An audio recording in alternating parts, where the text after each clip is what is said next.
Fun in the Sun, video 3, project 2, Sun and Sail. In this video, we'll be preparing the anchor. So as I mentioned, again, this is project 2, Sun and Sail. I wasn't super pleased with how huge my anchor was. That was the only size die cut I had. So I thought, let me draw one instead and let you select the size anchor that you're going to put in that position. I think this largest one on my sheet or the second one, actually any of them would be fine. It's a personal taste kind of thing. If you wanted to leave more blank space because you were going to use it as a mug rug, doesn't hurt to set it on top of the motifs, but maybe you'd like it more blank here, then maybe you'd like to choose the tiniest one. So it's a personal choice. But also it's an important technique. Not every wool applique or just general applique project that you get is going to come to you fully prepared like mine are, where I've done a significant portion, if not all, of the cutting for you. And for that reason, I think it's an important skill to understand how to go from a drawing, which you see here with the anchors, to a stitchable motif. And again, we're going to change it up a little bit. So in your kit, you had 3 things in a separate bag related to the anchor. You had the tracings, or the motifs that you were to trace, a piece of fusible, and a piece of wool. I'm just going to set these aside for a second, but we're going to be right here. Now notice I took my pressing mat away for a few minutes, and you need to be on a firm surface. So if you can leave your pressing mat up, I'd walk away from it and prepare this, because you'll need to break out your pencil. I'd prepare this portion in a different location where you've got a firm surface. Now, if you have a light box or a tracing box, that would be awesome. But if you don't, I don't truly think you need it. But if it's hard for you to see through the paper to trace the anchor, then simply get a little piece of painter's tape or masking tape and tape this to a window, or maybe you've got a glass door of some kind.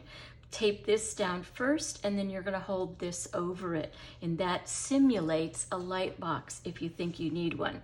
I believe we're going to be able to see through it just fine. The Light Steam 2 Fusible is like a paper sandwich. It has the grid side that we draw on.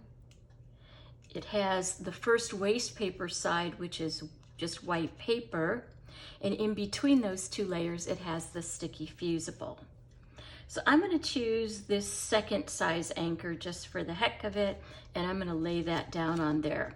Again, let me see what you can see in the viewfinder. The closer, flatter you hold it down, the more you can see. But I think you can see through that, and you'll just, you're going to watch me trace it. So I'm going to hold it down with 2 fingers pretty tight. If you want to be stingy about the fusible, you can bring it over and down, and that's okay. Give yourself at least a 1/4 inch margin on 3 sides if you're just going to use the side of the fusible. I'm going to hold it down, and I'm going to simply trace. And again, we're using the pencil. I don't think ink pen, again, this is parchment paper, traces on it very well. Sharpie marker might, but I think it's not super necessary. And I'm just going to look at my dark lines, and I'm going to kind of trace on the outside of my dark lines. So I'm going like this, and I go back and forth. It's not going to hurt anything.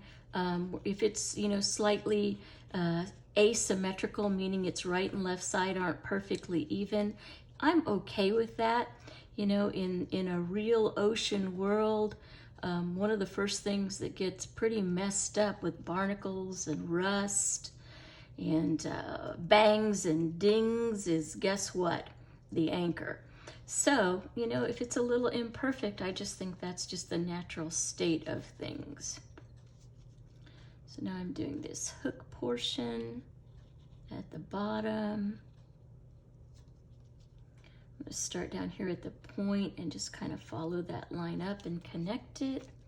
I'm going to start at this point and go around to the point, down and across like that.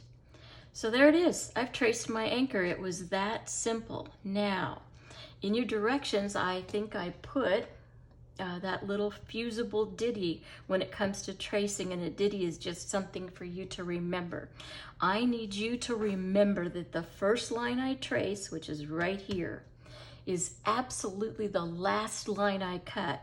Your instinct says, oh, I should cut that out and then I should put it onto the wool. I don't want you to do that. I want you to maybe trim a little bit of the waste paper away, but not all of it. Don't give me a real clean cut yet. We don't need it yet. So I'm going to grab my scissors and I'm just going to trim away some excess. I probably want about 1/4 of an inch all the way around my tracing, just to make sure that I've got plenty of room to recut that again. So at this stage, I'm going to then look it over. I'm happy with it. It's not perfect. I'm okay with that. It's fairly symmetrical.